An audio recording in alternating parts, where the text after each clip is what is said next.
Subscribe करा माझ्या चॅनलला सदाशिव शशिकांत गोखले या नावाने. सर्वात पहिले तुम्हाला फायनान्शियल इन्फॉर्मेशन मिळण्यासाठी. धन्यवाद.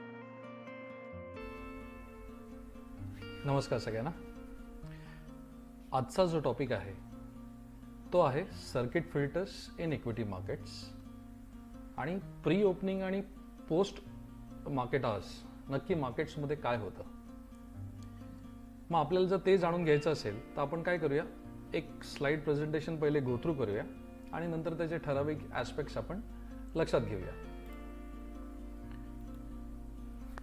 फर्स्ट ऑफ ऑल तुम्हाला हे माहिती पाहिजे की बघा, ट्रेडिंग करायला बेसिकली ट्रेडिंग जे सेशन्स आहेत ते किती वेळात असतात, प्री ओपनिंग सेशन काय असतं, पोस्ट मार्केट आवर्स काय असतात आणि कंटिन्युअस ट्रेडिंग सेशन काय असतं. त्याच्यासाठी सर्वात पहिले तुम्हाला तुमच्याकडे एक चांगला ब्रोकर असायला पाहिजे, नाही तर तुमचं 3-in-1 स्वतःचं डीमॅट अकाउंट असायला पाहिजे आणि त्याशिवाय तुम्ही ट्रेडिंग तर काही करू शकत नाही. पण ऑफकोर्स डिस्काउंटेड ब्रोकरेज फर्म्स आजकाल त्या फॅसिलिटी देतात. तुम्ही ऑनलाईन गेलात की तुम्ही डीमॅट अकाउंट उघडू शकता आणि तिथून तुम्ही पुढे तुमचे सेशन्स कंटिन्यू करू शकता. मग जे 9:30 ते 3:30 हे जे सेशन चालतं त्याला आपण कंटिन्युअस ट्रेडिंग सेशन म्हणतो. आणि ह्या कंटिन्युअस ट्रेडिंग सेशनमध्ये बाय आणि सेल म्हणजे एक बायर असतो, एक सेलर असतो आणि कीप ऑन डुईंग म्हणजे प्राइजेस वेगवेगळ्या घेतल्या जातात, विकल्या जातात. ह्याला आपण कंटिन्युअस ट्रेडिंग सेशन म्हणतो. मग बऱ्याचशा लोकांना हा एक प्रश्न असतो की प्री ओपनिंगमध्ये नक्की होतं काय. तुम्ही एक नीट लक्षात घ्या, 9 वाजून ते 9:07 जे काही सेशन होतं त्याला आपण प्री ओपनिंग सेशन म्हणतो.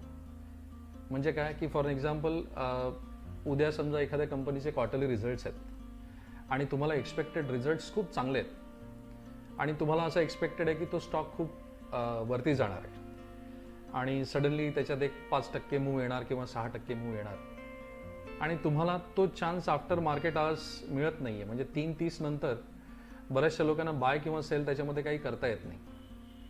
मग जे हे तुम्हाला करायचं आहे ते दुसऱ्या दिवशी सकाळी 9 वाजून ते 9:07 तुम्ही फक्त हे इक्विटी सेगमेंटमध्ये अलाउड आहे, कॅश सेगमेंटमध्ये.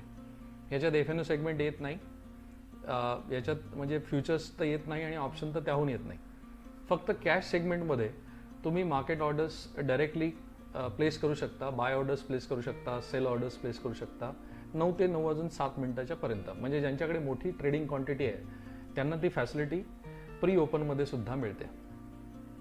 याचा फायदाही असतो, तो आपण पुढे बघणारच आहोत. समजा तुम्हाला एखादा अजून काही पुढे सेशन्समध्ये बघायचं असेल की बाबा प्री ओपनिंगनी मला काय फायदा होणार आहे, तर तुम्ही फॉर एक्झाम्पल तुमच्याकडे एखादा 1000 क्वांटिटी शेअर आहे आणि तो तुम्हाला विकायचा आहे आणि तुम्हाला 3:30 नंतर तो विकता नाही आला आहे. मग दुसऱ्या दिवशी सकाळी तुम्ही ह्या टाईममध्ये विकू शकता डायरेक्टली. मग आपण पहिले ट्रेडिंग काय हे समजून घेऊया. वेगवेगळ्या ट्रेडिंगच्या वेगवेगळ्या एक पोझिशन्स असतात, प्लेसिंग ऑर्डर्स असतात. कोणी बाय करतं, कोणी इमिजिएट और कॅन्सल करतं, कोणाला म्हणजे डिपेंड्स. आणि त्याच्यासाठी तुमच्याकडे बायर्स आणि सेलर्स असणं आवश्यक आहे. मग समजा उदाहरणार्थ तुमच्याकडे एक HDFCचा शेअर आहे आणि तो तुम्ही होल्ड करून ठेवला आहे पूर्वापार आणि तुम्हाला तो हायर प्राईजला विकायचा आहे. मग तुम्ही काय करू शकता की त्याला एक लिमिट प्राईज असते, limit price. Normally limit price सगळ्यांना माहिती आहे काय असतं की समजा तुम्ही आज 1000 रुपयाचा शेअर घेतला आणि तो तुम्हाला 1200 रुपयाला विकायचा आहे. मग 1200 हे तुमचं काय झालं, अप्पर लिमिट झालं आणि त्या अप्पर लिमिटमध्ये तुम्ही स्वतः तिथे लिमिट लावून सेल करू शकता की बाबा 1200 रुपयाला मला विकायचं आहे, तर अप्पर लिमिट तुमचं काय झालं 1200. So that is nothing but called as limit order.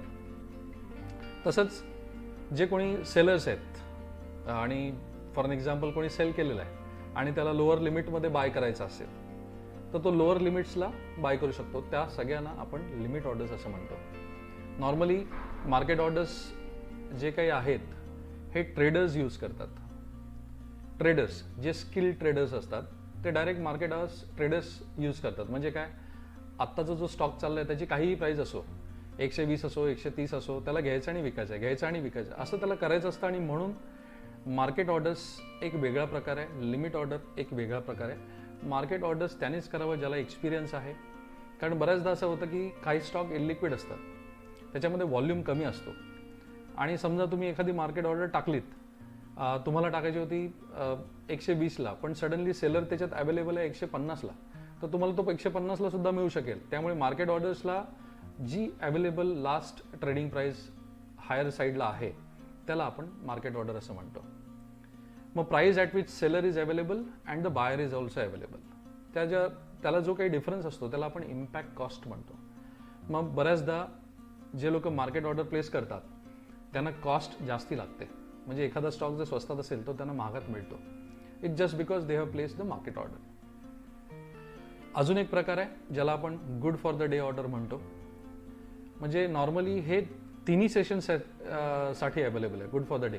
म्हणजे प्री ओपनिंगसाठी तर मी तुम्हाला सांगितलं, कंटिन्युअस ट्रेडिंग सेशन म्हणजे 9:30 ते 3:30, आणि पोस्ट मार्केट आवर्स म्हणजे 3:30 नंतर अगदी 4 वाजेपर्यंत दिस ऑर्डर इज व्हॅलिड. फक्त ह्याच्यामध्ये एक काय होतं की ह्याच्यामध्ये ही ऑर्डर कॅरी फॉरवर्ड होत नाही. गुड फॉर द डे जी ऑर्डर आहे ती फक्त कॅरी फॉरवर्ड होत नाही. मग त्याला एक वेगळा प्रकार आहे, त्याला आपण नॉर्मली VTC म्हणतो. म्हणजे काय, good for the day or valid till cancel, VTC. पण ही ऑर्डर काय होते, ही ऑर्डर तुम्ही लगातार अगदी 5 दिवस 6 दिवस कंटिन्युअस सेशन्समध्ये हे लिमिट तुम्ही लावून ठेवू शकता. त्या ऑर्डरला तेवढे, समजा त्या शेअरला तेवढी जर किंमत आली तर ती एक्झिक्यूट होणार, नाही तर ठराविक पिरियड जो तुम्ही लावलेला आहे त्याच्यानंतर तुमची ऑर्डर जी आहे ती कॅन्सल होणार. त्याला आपण म्हणतो VTC. मग आता अजून एक सिक्रेट बरेचसे ट्रेडर्स वापरतात. काय वापरतात, ज्याला आपण IOC म्हणतो. म्हणजे फॉर एन एक्झाम्पल एखादा मोठा कोणी बायर असेल, इक्विटी बायर असेल, उदाहरणार्थ दमानी आहे किंवा राकेश झुंझुनवाला आहे किंवा कोणी जो एखादा चांगला फंड मॅनेजर आहे आणि त्याला एक 10,000 क्वांटिटी शेअर बाय करायचे. पण त्याला बाय करताना त्याला कोणाला दिसून नाही यायचं की कोण आलं बाय किंवा कोण आलं सेल करायला. मग तो काय करतो, तो IOC मध्ये जातो. IOC म्हणजे काय, एक तर मला immediate or cancel, IOC immediate or cancel. मला ती ऑर्डर इमिजिएट मिळाली पाहिजे आणि जर अवेलेबल नसतील तर ती ऑर्डर कॅन्सल पण झाली पाहिजे. कधी कधी काय होतं की समजा 10,000 क्वांटिटी शेअर्समध्ये त्यांनी लिमिट आपलं IOC मध्ये ठेवलं असेल, मग 10,000 मध्ये 5,000 एक्झिक्यूट होतात त्याची ऑर्डर, बाकीच्या 5,000 एक्झिक्यूट होत नाहीत. पण ठीक आहे, जी काय 10,000 क्वांटिटी त्यांनी लावलेली त्यातले 5,000 जरी एक्झिक्यूट झाले तर लास्ट ट्रेडेड प्राइस ती येणार, ती 5,000 जी शेअर आहे त्याची जी एक्झिक्युशन प्राइस आहे ती प्राइस म्हणून लास्ट ट्रेडेड प्राइस कन्सिडर केली जाणार त्या शेअरची. मग म्हणून बरेचसे जे चांगले प्लेयर्स आहेत ते IOC ऑर्डर प्रिफर करतात. कारण काय होतं, लिमिट ऑर्डर ही दिसते. समजा मला एखादी गोष्ट विकायची आणि मला 1200 रुपयाला ती विकायची आणि समजा ती गोष्ट अजून वर जाणार असेल आणि त्यांनी समजा एखाद्या IOC वाल्यांनी ती ऑर्डर खूप मोठी प्लेस केली, क्वांटिटी 10,000 क्वांटिटी प्लेस केली आणि मी लिमिट लावलं होतं 1200 आणि ती विकली गेली समजा 1214. मग 1214ला जो IOC होल्डर आहे ती लास्ट ट्रेडेड प्राइस आहे. मग त्याच ह्याच्यामध्ये 1214 मध्ये मला सुद्धा मिळते. मग बरेचदा ते काय करतात, लिमिट्स चेंज करावे लागतात. ऑर्डर मग कॅन्सल होत राहते. जर लिमिट ऑर्डर तुम्ही लावलं आणि जर त्या प्राइसला ती प्राइस मॅच नाही झाली तर वर वर वर वर तुम्हाला लिमिट्स चेंजेस करावे लागतात. आणि म्हणून IOC स्मार्ट लोक यूज करतात. स्पीड म्हणून आपण त्याला म्हणतो थोडक्यात. आणि लिमिट ऑर्डरचं डिसएडव्हान्टेज काय की बाबा ज्याचा अभ्यास गाढा असेल त्यालाच हे माहिती असेल की बाबा माझी लिमिट प्राइस किती येणार आहे, माझी शेअर प्राइस किती येणार आहे. म्हणून लिमिट ऑर्डरचा सुद्धा तुम्ही फायदा करून घ्या, IOC सुद्धा तुम्ही फायदा करून घ्या. आणि व्हॅलिड टिल कॅन्सल सुद्धा जर तुम्ही ट्रेडर असाल तर तुम्ही डेफिनेटली ह्या गोष्टी लक्षात ठेवायला पाहिजेत. एका इन्व्हेस्टरला फरक पडत नाही का, कारण इन्व्हेस्टर म्हणजे काय, इन्व्हेस्ट त्यांनी केलेले आहेत आणि स्पेसिफिक टाईम त्याचा आहे पुढे 1 वर्ष 2 वर्ष ठराविक, आणि त्याच्यामध्ये तो विकणार आहे. मग त्याला डेली व्हॉलॅटिलिटीचा इफेक्ट तेवढा पडत नाही, कारण त्याचं पेशन्स लेवल फार हायर साईडला असतात आणि म्हणून तो लॉंग टर्म इन्व्हेस्टर म्हणून बनलेला असतो. मग आपल्याला हे पण बघायचं की नक्की क्लोजिंग प्राइस कशी डिसाईड केली जाते मार्केट आवर्समध्ये. कारण बऱ्याचदा तुम्ही असं बघता की मार्केट आवर्स 3:30 वाजता बंद झाले की बंद झाल्यानंतर जी प्राइस आहे आणि बंद झाल्यानंतरची अजून एक प्राइस येते, ती प्राइस आहे त्याच्यामध्ये बराचसा डिफरन्स येतो. बराचसा डिफरन्स म्हणजे 20 रुपयाचा 10 रुपयाचा, इंडेक्स असो किंवा एखादा पर्टिक्युलर स्टॉक्स असो. मग हे काय करतात, ह्याच्यासाठी तुम्हाला ना बरेचसे असे मोठे मोठे कॉम्प्युटर्स लागतात ॲक्च्युली.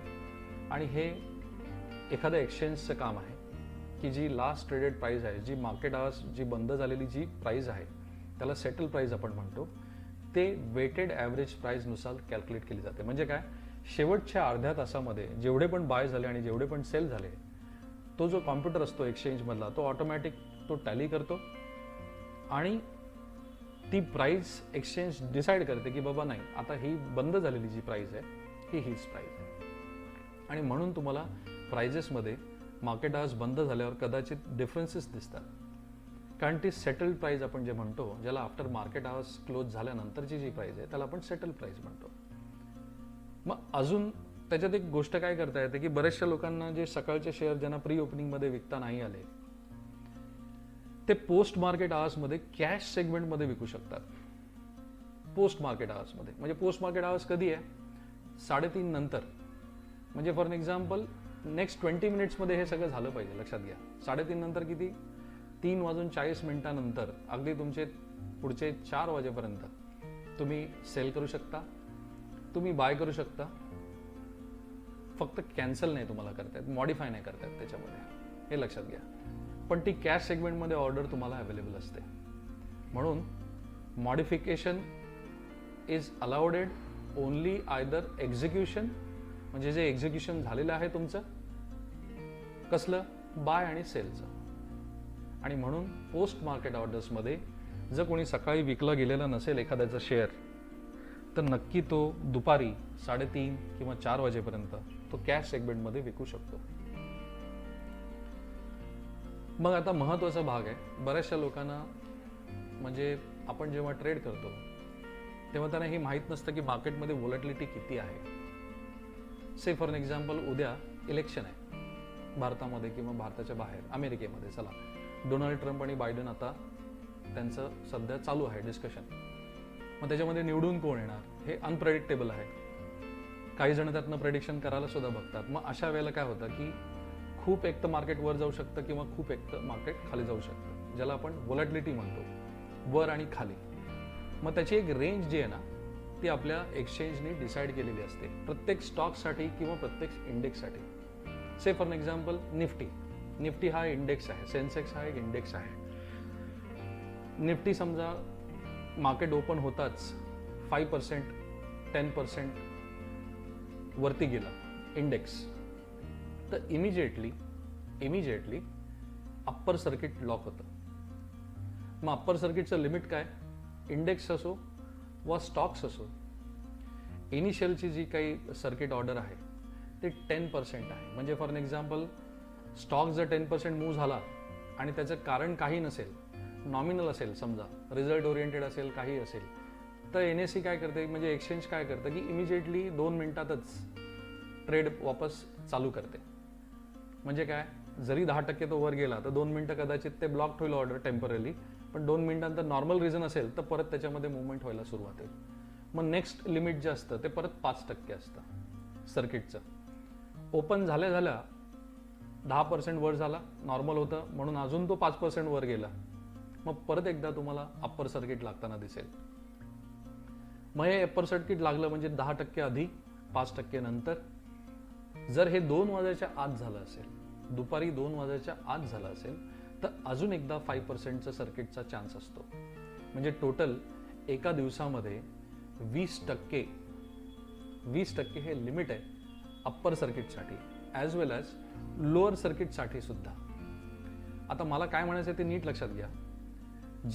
जे स्टॉक्स निफ्टी 50मध्ये म्हणजे इंडेक्स ह्याच्यामध्ये असतात आणि जे स्टॉक्स नाही आहेत त्यांना काही गाईडलाईन्स एक्सचेंजनी वेगळ्या दिलेल्या आहेत, त्यांच्यासाठी व्होलॅटिलिटी वेगळी दिलेली आहे. कधी कधी काय होतं, अरे इंडेक्स एवढा वर जातो आपल्याला कळत नाही. मी उदाहरणार्थ तुम्हाला सांगायचं तर कॉर्पोरेट टॅक्सच्या अनाऊन्समेंटच्या वेळेला जवळपास 2 दिवसामध्ये 12% इंडेक्स मूव्ह झाला होता. 12% इंडेक्स, लक्षात घ्या. मग जर तुम्ही over the period of time बघितलं तर तुम्हाला व्होलॅटिलिटी हा फॅक्टर माहिती असणं तितकंच आवश्यक आहे. आणि म्हणून तुम्ही माहिती करून घ्या की अप्पर सर्किट काय, लोअर सर्किट काय, आणि आपल्याला कुठे थांबायचं आहे आणि त्याची व्होलॅटिलिटी काय. आणि म्हणून प्रत्येक स्टॉक्सचं लिमिट हे एक्सचेंजने डिसाईड केलेलं असतं आणि त्याची प्राईस आणि त्याचे सर्किट्स एक्सचेंजने डिसाईड केलेले असतात. मग फॉर एक्झाम्पल तुम्हाला इलेक्शनच्या वेळेला जर काही ट्रेड सेटअप करायचा असेल, तुम्हाला एखाद्या कंपनीच्या रिझल्टच्या आउटकमच्या वेळेला तुम्हाला ट्रेड सेटअप करायचा असेल तर तुम्हाला NSEच्या वेबसाईटवर जाऊन हिस्टॉरिकली हा स्टॉक किती मूव्ह होतोय हे बघणं तितकंच नाही का गरजेचं. आणि म्हणून ह्याच्यात गाढा अभ्यास आहे. तुम्हाला NSEमध्ये जाऊन तुम्हाला हिस्टॉरिकल व्हॉलेटिलिटी माहिती पाहिजे. एखाद्या कंपनीचे रिझल्ट चांगले असतील तर तो स्टॉक 20% नाही तो 40% पण वर जाऊ शकतो येत्या 4-5 दिवसामध्ये.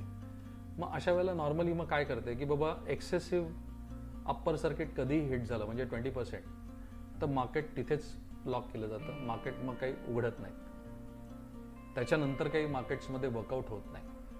पण असं व्हेरी रेअर केसमध्ये झालेलं आहे की एका दिवसामध्ये 20% मुवमेंट कुठल्याही स्टॉक्सची किंवा इंडेक्सची झालेली आहे. आणि म्हणूनच हे अप्पर सर्किटचं जे लिमिट मी तुम्हाला सांगितलं पहिले 10%, नंतर परत हाफ अन आवर त्याचा कुलिंग पिरियड असतो जर इंडेक्स असेल तर.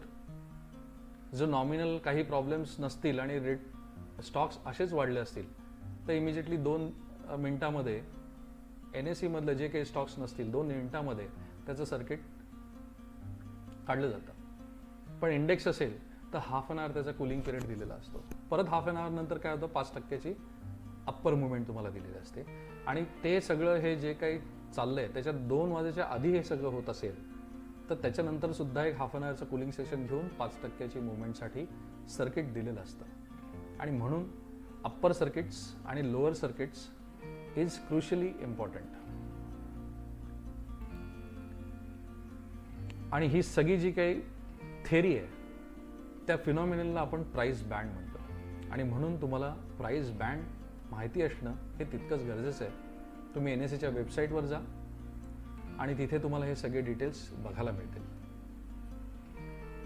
तुमच्या कुठल्याही प्रश्नाची उत्तरं जर तुम्हाला शोधायची असतील रिलेटेड टू स्टॉक्स तुम्ही मला ट्विटर हँडलवरती विचारू शकता.